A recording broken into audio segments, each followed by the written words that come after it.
سب سے پہلے مشت کے انوار سے نقش روح محمد کو بنایا گیا۔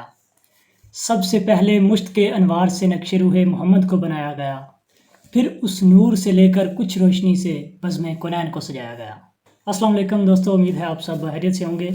تو سب سے پہلے آپ سب کو ماہ ربیع الاول، ماہ مبارک کی ڈھیروں مبارکیں ہوں، چونکہ گزشتہ ایک دو روز سے ماہ ربیع الاول کا آغاز ہو چکا ہے۔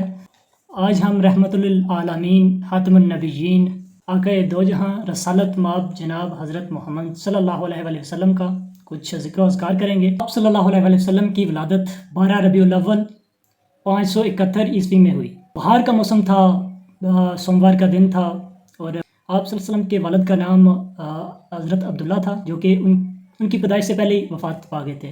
تو آپ صلی اللہ علیہ وسلم کو اپنے باپ کا جو سایہ شفقت ہے وہ نصیب نہ ہوا۔ آپ صلی اللہ علیہ وآلہ وسلم کی ولادت سے پہلے ادھر جہالت کا ماحول تھا، جہالت کی حاکمیت تھی، ادھر زندہ بچیوں کو دفنایا جا رہا تھا، ظلم و ستم کی انتہا تھی، ہر سو جہالت کا اندھیرا چھایا ہوا تھا۔ تو تب اللہ تعالیٰ کی ذات نے حضرت محمد صلی اللہ علیہ وآلہ وسلم کی صورت میں ایک مسیحا بھیجا، جس نے تمام دنیا کی تاریکیوں کو، تمام دنیا کے اندھیروں کو مٹا دیا، نور بن کر آپ صلی اللہ علیہ وسلم اس دنیا کے لیے، تمام جہانوں کے لیے رحمت بن کر آئے، اور انہوں نے جتنے بھی ظلم و ستم، جتنی بھی جہالت چھائی ہوئی تھی، اسے ختم کیا اور ادھر نور کی روشنی بھر دی۔ اس کے لیے انہوں نے اپنی زندگی میں بہت سی قربانیاں دیں، بہت سے، کوئی یہ آسانی سے یہ سارے معاملات طے نہیں کیے، انہیں ہر ایک طریقے سے ٹارچر کیا گیا۔ جدھر بھی وہ تبلیغ کے لیے گئے، ادھر طائف کے لوگوں نے انہیں لہو لہان کر دیا، لیکن انہوں نے ایک مرتبہ بھی کسی کو بددعا نہیں دی، ایک مرتبہ بھی۔ ان کے رستوں میں کانٹے بچھائے جاتے، انہیں پتھر مارے جاتے، انہیں ہر طریقے کا جو ہے وہ ٹارچر کیا جاتا، لیکن کبھی بھی انہوں نے، ان کی زبان مبارک سے کبھی بھی کسی کے لیے بددعا نہیں نکلی۔ حالانکہ حضرت جبرائیل علیہ السلام نے جو ہے وہ نے اس چیز کی آفر کی کہ وہ اگر چاہیں تو اس طائف کو تباہ کر سکتے ہیں۔ حضور نبی پاک صلی اللہ علیہ وآلہ وسلم کی زندگی مبارکہ ہمارے لیے بہترین نمونہ ہے۔ ہم نوجوانوں کے لیے ہر ایک، ہماری زندگی میں جو رشتہ ہوتا ہے، ہر ایک حیثیت کے اعتبار سے ان کی جو زندگی ہے وہ بہترین نمونہ ہے۔ آپ وہ ایک اچھے بیٹے، ایک اچھے باپ، ایک ہر ایک رشتے میں ان کی مثال کوئی نہیں ہے۔ ان کی زندگی ہمارے لیے، اگر ہم ان کی راستے پہ چلتے ہیں تو وہ ہمارے لیے مشعل راہ ہے۔ The personality of peace be upon him is free from evil، کہ آپ صلی اللہ علیہ وآلہ وسلم کی زندگی مبارکہ تمام برائی سے پاک ہے۔ کبھی بھی نبوت سے پہلے یا نبوت کے بعد کبھی بھی انہوں نے کوئی چھوٹی سی بھی جو ہے وہ برائی طرف، بڑے بڑے زندگی میں بڑی بڑی مشکلات کا سامنا کیا، لیکن کبھی بھی ہمت ہار کے یا کسی بھی کی طرف کا راستہ جو ہے وہ نہیں اپنایا، ہمیشہ سچائی کا ساتھ دیا، ہمیشہ سچے انسان رہے۔ آپ تھے نا، جو ان کے دشمن تھے وہ بھی انہیں صادق الامین کہتے تھے، وہ ان کی سچائی کو مانتے تھے، وہ اس بات کو مانتے تھے کہ آپ صلی اللہ علیہ وسلم سچے ہیں۔ تو جناب حضرت محمد صلی اللہ علیہ وسلم کی ولادت ہمارے لیے باعث رحمت ہے۔ تو اللہ تعالیٰ نے قرآن میں بھی فرمایا ہے کہ اے مسلمانوں، میری رحمت کی خوشی مناؤ۔ ہمیں بھرپور اسے خوشی سے منانا چاہیے۔ اسے جو ہے خوشی کا جو نوعیت ہے وہ کچھ اس طرح کی ہونی چاہیے کہ ان کی تعریف کی جائے۔ ابھی ہمارے پاس وہ الفاظ تو نہیں ہیں کہ ہم ان کی تعریف جو ہے وہ مکمل کر سکیں، لیکن ان پر درود بھیج کر، ان کی نعت خوانی کر کے، ختم شریف کے انتظامات کر کے، ہم سے جتنا ہو سکتا ہے ہمیں وہ کرنا چاہیے۔ دوستو، آج ہم تباہی کے دانے پر کھڑے ہیں۔ جو میں نے آپ کو بتایا نا کہ حضور نبی پاک صلی اللہ علیہ وسلم کی پیدائش سے پہلے جو دنیا کے حالات تھے، آج وہ بالکل وہی بن چکے ہیں۔ وہ ہم لوگ آج تباہی کے دانے پر کھڑے ہیں، ہم کنٹروورسیز کا شکار ہیں، ٹھیک ہے، سیکٹیرینزم جو ہے وہ بنی ہوئی ہے۔ لیکن جو مذہب ہوتا ہے نا، جو اسلام مذہب ہے، جو چیز ہمیں سکھاتا ہے وہ ایک قوم بننا سکھاتا ہے۔ وہ یہ نہیں سکھاتا کہ آپ اس میں فرقہ واریت کرو، اس میں آپ اپنے علیحدہ جو ہے وہ پارٹی بازی بنا لو، ایسا بالکل نہیں ہونا چاہیے۔ ابھی جو ایک مسلمان کی تعریف ہے نا، ایک ڈیفینیشن ہے جو ایک مسلم کی، وہ یہ ہے کہ جو حضرت محمد صلی اللہ علیہ وسلم پر ایمان لایا، جو اللہ پر ایمان لایا، اور جو ان کی کتابوں پر ایمان لایا، اور آخرت کے دن پر جو ایمان رکھتا ہے، وہ مسلمان ہے۔ ابھی یہ کچھ بے شمار جو ہے وہ کنٹروورسیز بنی ہوئی ہیں، سیکٹیرینزم بن چکی ہے، اس جو ہے فرقے میں یہ ہے، اس فرقے میں یہ ہے، تو یہ فرقہ واریت ہو کر آپ جو ہے نا کسی مذہب میں نہیں رہ سکتے۔ اس سے اپیل ہے کہ یہ جتنی بھی فرقہ واریت ہے نا، اس پہ بلیو نہ کریں، اسلام پہ بلیو کریں۔ آپ کا جو فوکس ہے وہ اسلام پہ ہونا چاہیے، ٹھیک ہے. آپ قرآن مجید کا اگر ترجمہ پڑھ لیتے ہیں نا تو آپ کو کسی کوئی مشورہ لینے کی ضرورت نہیں پڑے گی. آپ کو وہ سارا نالج جو ہے وہ قرآن میں مل جائے گا. اسلام ایک مکمل ضابطۂ حیات ہے. اسلام ایک مکمل ضابطۂ حیات ہے. اس میں تمام زندگی کیسے گزارنی ہے اس کا وہ سارا جو پروسیس ہے وہ لکھا ہوا ہے. اگر ہم اسے جو ہے وہ ریڈ کرتے ہیں، اپنی زبان میں اسے پڑھتے ہیں، آپ پوری تاریخ پڑھ سکتے ہیں. اس پوری تاریخ میں یہ لکھا ہوا ہے کہ جتنے بھی لوگ، جتنی بھی قومیں گزری ہیں ہم سے آج سے پہلے، تو جنہوں نے اسلام کو اپنایا ہے، اسلام کو اپنا ضابطۂ حیات، اپنا مذہب مانا ہے، اسلام کی تعلیمات پر عمل کیا ہے، قرآن کی تعلیمات پر عمل کیا ہے، تو وہ لوگ، انہوں نے فلاح کامیابی پائی ہے. اور مسلمان جو ہے وہ تب تک عروج میں رہے ہیں.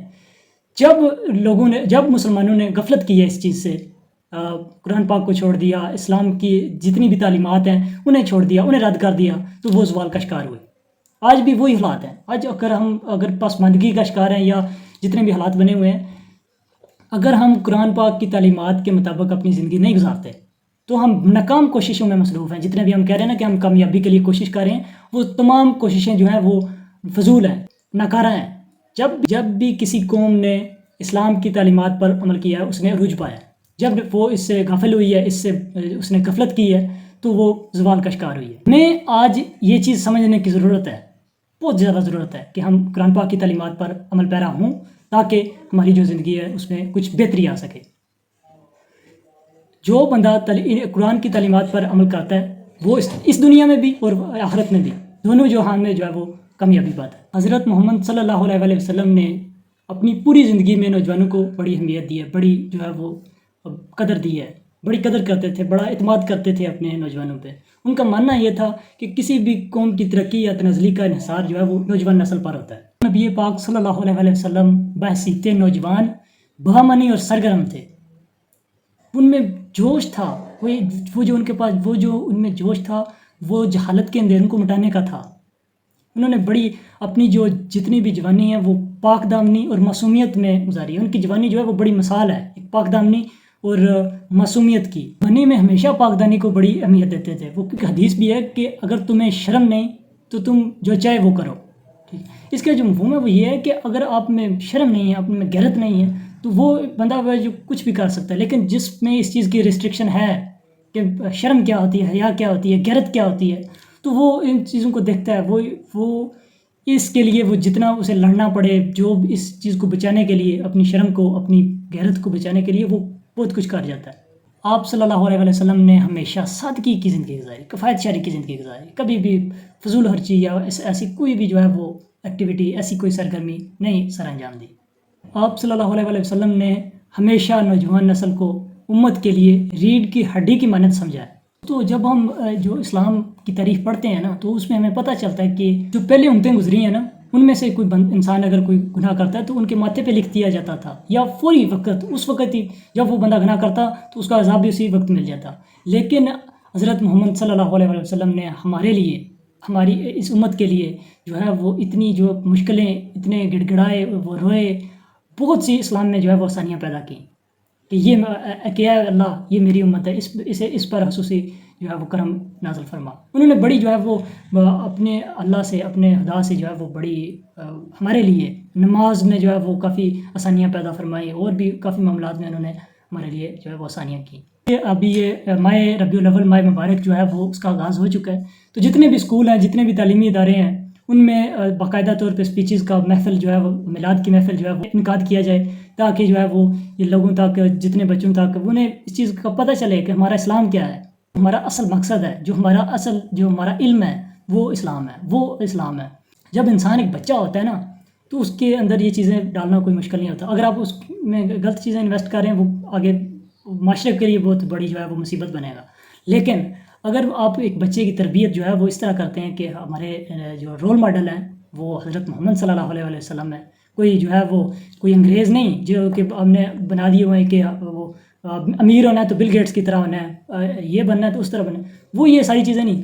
ہمارے جو رول ماڈل ہیں وہ حضرت محمد صلی اللہ علیہ وسلم، ان کی پرسنالٹی ہے جو گناہوں سے پاک تھی. اب آج کی جو یہ ویڈیو ہے وہ بنانے کا مقصد یہ تھا کہ آپ لوگوں تک یہ چیز اویئرنیس آئے، ٹھیک ہے، تاکہ ہمیں یہ جو ہم اس وقت دنیا کی رنگینیوں میں کھو چکے ہیں، جس جہالت میں کھو چکے ہیں، اس سے باہر نکلیں.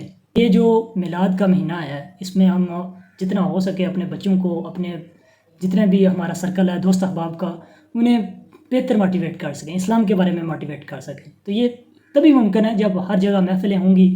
جب ایک میں نا مثال دیتا ہوں آپ کو، ایک جو جمعہ کا روز ہوتا ہے نا، جمعہ کے روز کا جو مقصد ہے، ٹھیک ہے، وہ یہ ہے کہ جب آپ جمعہ کے دن جاتے ہو، جو خطبہ سنتے ہو آپ، تو آپ پورا ہفتہ اگر غافل بھی رہے ہو نا کسی چیز سے، کہ کئی کاموں میں جو ہے وہ غافل رہے ہو، تو جمعے کے دن آپ جب جاتے ہو، آپ خطبہ سنتے ہو، تو اس میں جو امام صاحب، جو خطیب صاحب جو ادھر خطبہ دے رہے ہوتے ہیں، وہ اسلام کے بارے میں دے رہے ہوتے ہیں، نماز کے بارے میں دے رہے ہوتے ہیں.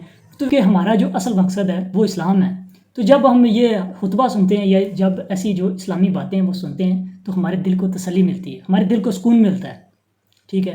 تو پھر وہ ہم اپنے ذہن میں یہ چیز بٹھا لیتے ہیں کہ جو بھی گناہ ہم نے انجانے میں یا جان بوجھ کر کیے ہیں وہ آئندہ نہیں کریں گے. جب ایک نماز پڑھ کر ہم باہر نکلتے ہیں نا، ایک مسجد سے باہر نکلتے ہیں، تو ہمارے دل میں ایک یہ بات ہوتی ہے کہ آج تو ہم نے یہ گناہ کر لیا، اور ابھی ہم اللہ سے اس گناہ کی معافی مانگ کر آئے ہیں، تو اب ہم دوبارہ اللہ کے سامنے کیسے جو ہے وہ اپیئر ہوں گے اگر ہم دوبارہ وہی غلط کام کریں گے، دوبارہ وہی کریں گے. جو ایک محفل کا جو مقصد ہے نا، وہ یہ ہے کہ آپ تک اویئرنیس لائی جائے اسلام کے بارے میں. آپ میں جو چیزیں کمی ہیں جن کے بارے میں آپ کو نہیں پتہ، ٹھیک ہے، ابھی کافی ساری ایسی جو لوگ ہیں وہ بالکل بے خبر ہیں، انہیں پتہ ہی نہیں ہے کہ اس دنیا میں ہمارا جو اصل مقصد ہے وہ کیا ہے. تو یہ جب ہم کسی محفل میں بیٹھتے ہیں، کسی ایسی مجلس میں بیٹھتے ہیں، تو ہمیں اس چیز کا پتہ چلتا ہے، اس کا اندازہ پتہ چلتا ہے. تو ہر گھر میں یہ ماہ ربیع الاول کا آغاز ہو چکا ہے، تو ہر گھر میں کوشش کریں کہ آپ ایک محفل جو ہے وہ اس کا انتظام کریں، تاکہ لوگوں تک اسلام کی جو ہے وہ اویئرنیس آئے، اور ہم جو ہے وہ جتنی بھی غفلتوں کا شکار ہیں ان سے نکلیں. اور میری ایک درخواست ہے، جتنے بھی لوگ مجھے یہ دیکھ رہے ہیں یا سن رہے ہیں، تو انہیں میرا ایک جو میسج ہے وہ یہ ہے کہ جتنی بھی آپ لوگ اگر کسی بھی کنٹروورسی یا سیکٹرنزم کا شکار ہیں، کسی فرقہ واریت کا شکار ہیں، تو اس سے نکلیں. آپ اگر تبلیغ کریں نا، ضرور کریں، لیکن کریں کہ اسلام کی، ٹھیک ہے. آپ کو جو ہے وہ یہ نہیں ہونا چاہیے کہ یہ سنی ہے، وہابی ہے، یہ فلاں ہے. یہ جتنی بھی سیکٹرینزم ہوئی ہے نا، اسے ختم کریں. ایک قوم، جو اسلام کا جو اصل مقصد ہے وہ یہ ہے کہ پوری قوم کو اکٹھا کرنا، نہ کہ اس کے ٹکڑے کرنا. یہ ہمارے اسلام میں ٹکڑے کرنا ہمارے اسلام یا قرآن پاک کی تعلیمات میں نہیں ہے. اللہ اور اس کے رسول نے یہ ہمیں اس چیز کی نہیں بتایا کہ آپ لوگ دھڑوں میں تقسیم ہو جاؤ.